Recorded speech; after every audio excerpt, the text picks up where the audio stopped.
Hey guys, today we're going to talk a little bit about our summer reading and how it went for us.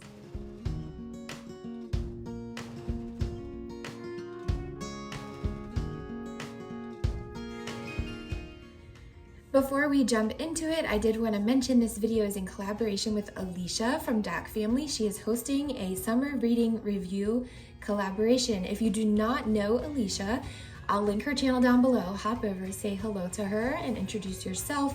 Her channel is full of lots of homeschooling videos, adventuring with her family. They're super creative, so she posts a ton of really fun videos. So go subscribe to Alicia, and I'll also link the playlist down below.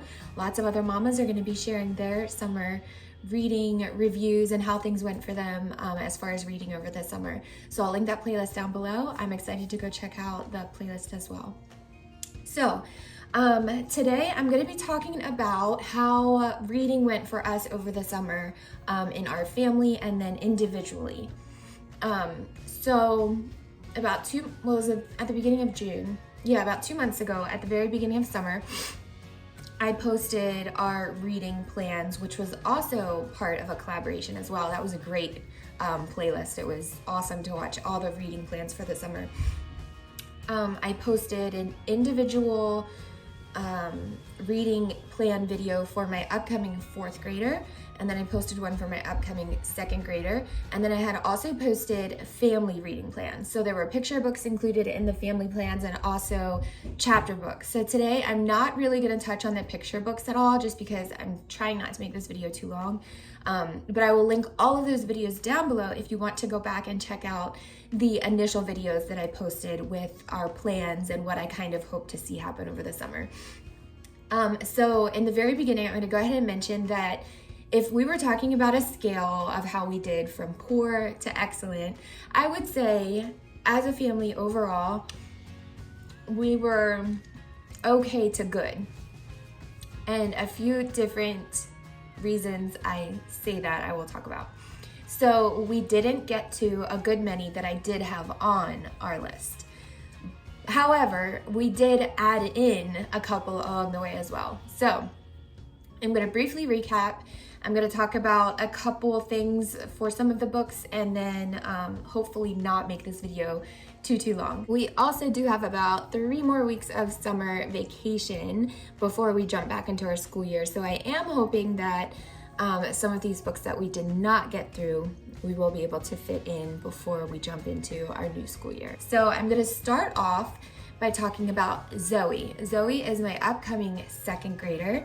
She is 7 and she is just becoming pretty confident on her own reading and beginner readers. Nothing too crazy or intense, but she is just starting to ask for and desire to start reading some beginner chapter books. So with that being said, I did not have anything too intense on her projected reading list for the summer, just because I wanted her to be able to build up her confidence in reading on her own without depending on me so much. And so in order to do that, I did fill her list with just some basic readers, but she flew through them. She did wonderful.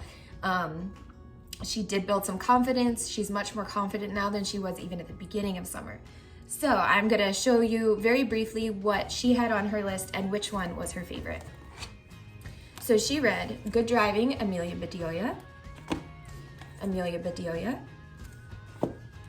The Pink Shell, Jade and the Lime Stand, Ice Cream for Breakfast, and Pinkalicious, The Pinkerific Playdate.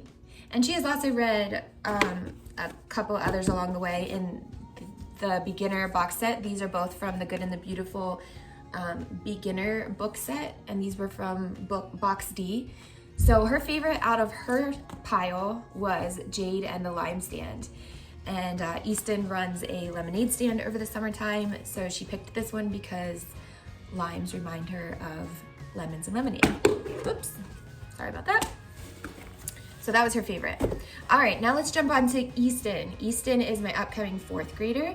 He is a wonderful reader.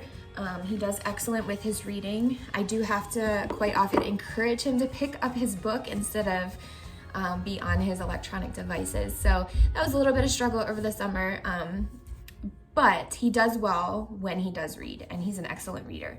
So he got a few of his done on his list, but a few he did not. And he did add in one along the way on his own without me asking him to. So let's talk about that a little bit. He finished up The Lemonade War, Hardy Boys Clue Book #1, Bad Pets Most Wanted. All right, so let's talk about this one for a minute. It took him forever to read this one. I had to keep bringing him back to reading this. Now, he didn't hate it. He thought it was funny, and I thought he would think it was really funny because they're tales of mischievous animals. So like, just like animals that have kind of done like funny things and made the news, like made news articles and things like that.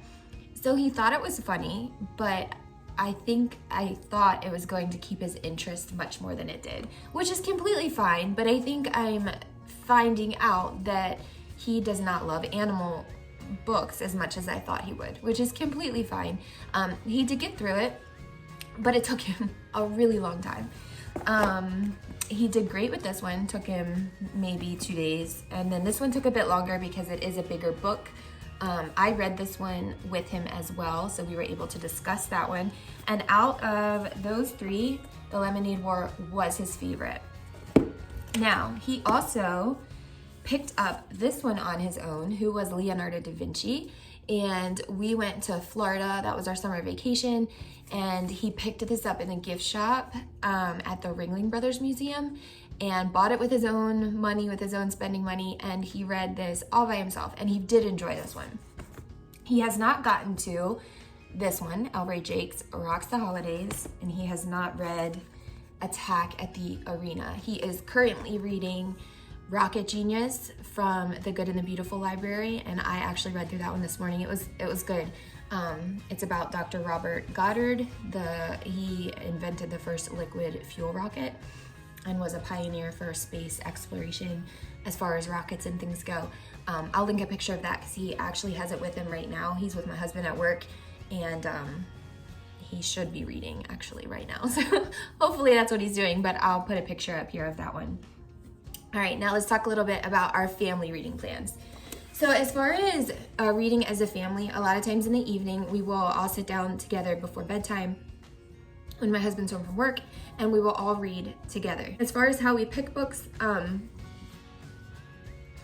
it varies. I had initially had a list at the beginning of summer in that initial video that I wanted to see us get through. And these weren't necessarily ones that we were going to read with my husband. They were just ones that when I was home with the kids during the day, they were restless, a little bit bored, we were gonna just read together.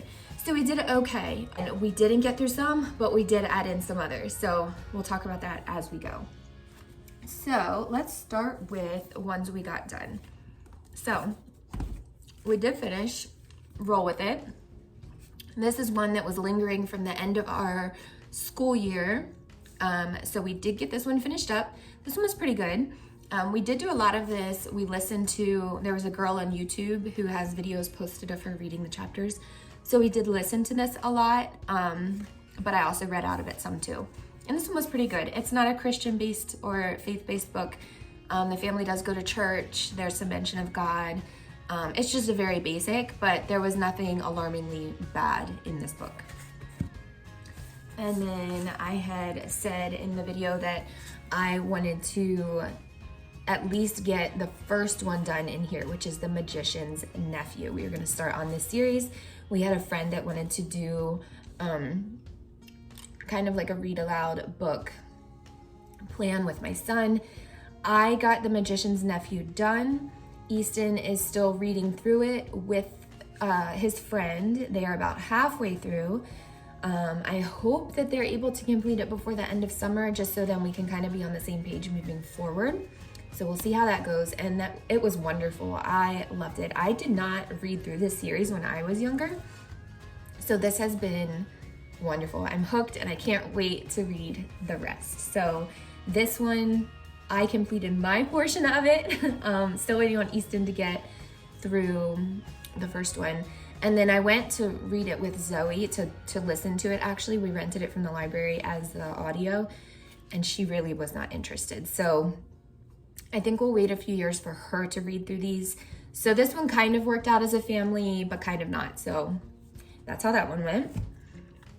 And then we are currently reading The Family Under the Bridge. We have one more chapter to go. I did want to get this one finished up yesterday, but we did not get to it. So I'm hoping later this afternoon we'll be able to finally finish this one. It's a really sweet story. I heard really good things about it. And so far we have really enjoyed it. And the kids have really enjoyed following along on the little family's adventures and story. We did not read any more of the Tuttle Twins. So we still have this whole stack minus the first one to get through. We have already read the first one, but we have not read any more of these yet. And then we did not read the Boxcar Children yet. Still have this one to go. And then Courage to Run, we did not get to this one. I do want to read this one next because we learned about Harriet Tubman at the end of history last year, and I do want to get this one read through before we start our new school year. So hopefully within the next 3 weeks, we'll be able to get this one finished. We're still hanging on to this one too. We did not get this one done yet. This is number 5 in the Dead Sea Squirrel series. This series is really cute. I recommend it if you're looking for kind of like a little adventure story with your kids. It teaches some biblical history, and it's just really cute little adventure story. Those are cute. And then we did not get to What Would Jesus Do? We have not even started this one yet. Looks really good. I've heard really great things. We just haven't gotten to it yet. All right, so let's talk about some of the ones that we added in that were not on our initial list. So as I mentioned a little bit ago, we did go to Florida on our summer vacation, and it was a very long drive. We drove, so it was about 18 hours of driving. We split it up between 2 days, going and then coming home. So we were able to squeeze in some good audiobooks. So we listened through C.S. Lewis, Christian Heroes Then and Now, and this was wonderful. And we picked this one because we are reading through the Chronicles of Narnia, and because we just wanted to know a little bit more about C.S. Lewis and his life. So this was wonderful. Highly recommend. The audio was great, kept our attention.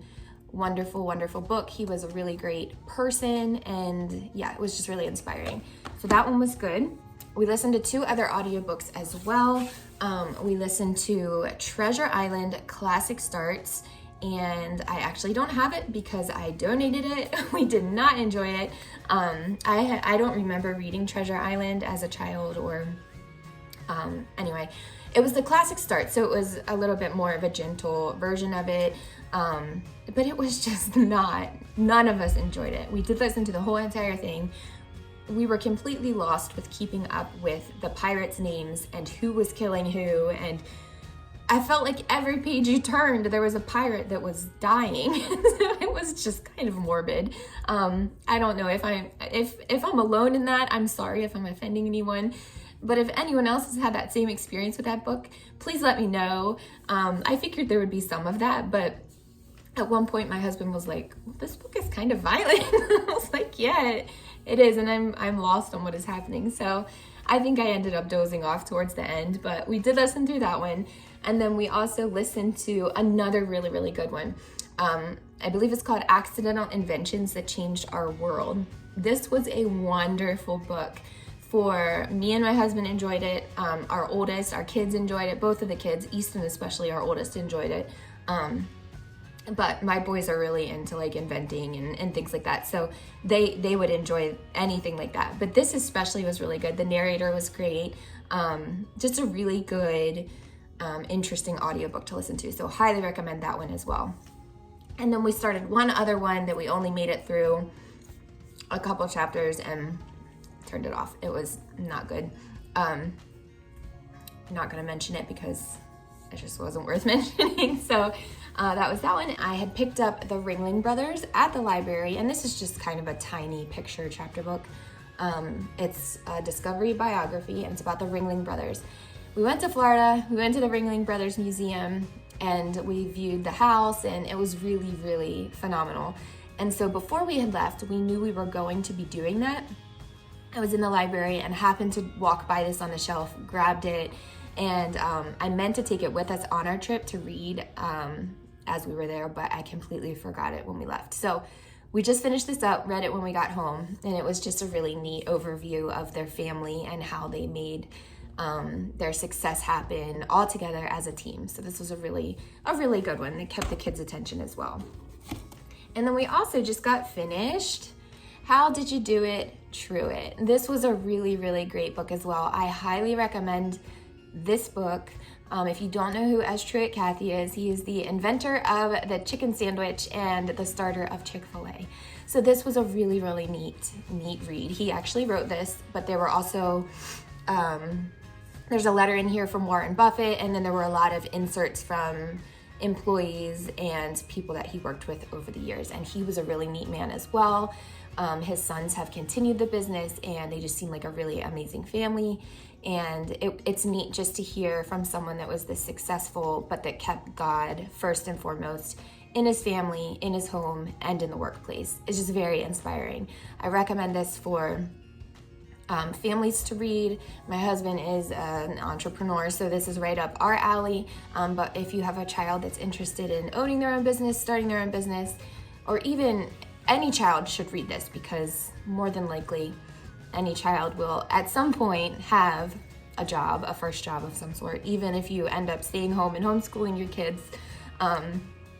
It's just a really inspiring book for anyone to read. So recommend this one. Pretty short read, not too complicated, but it was really neat to hear a little bit about the history of how him and his brother got started in the restaurant business, how it continued, and how it continues even today.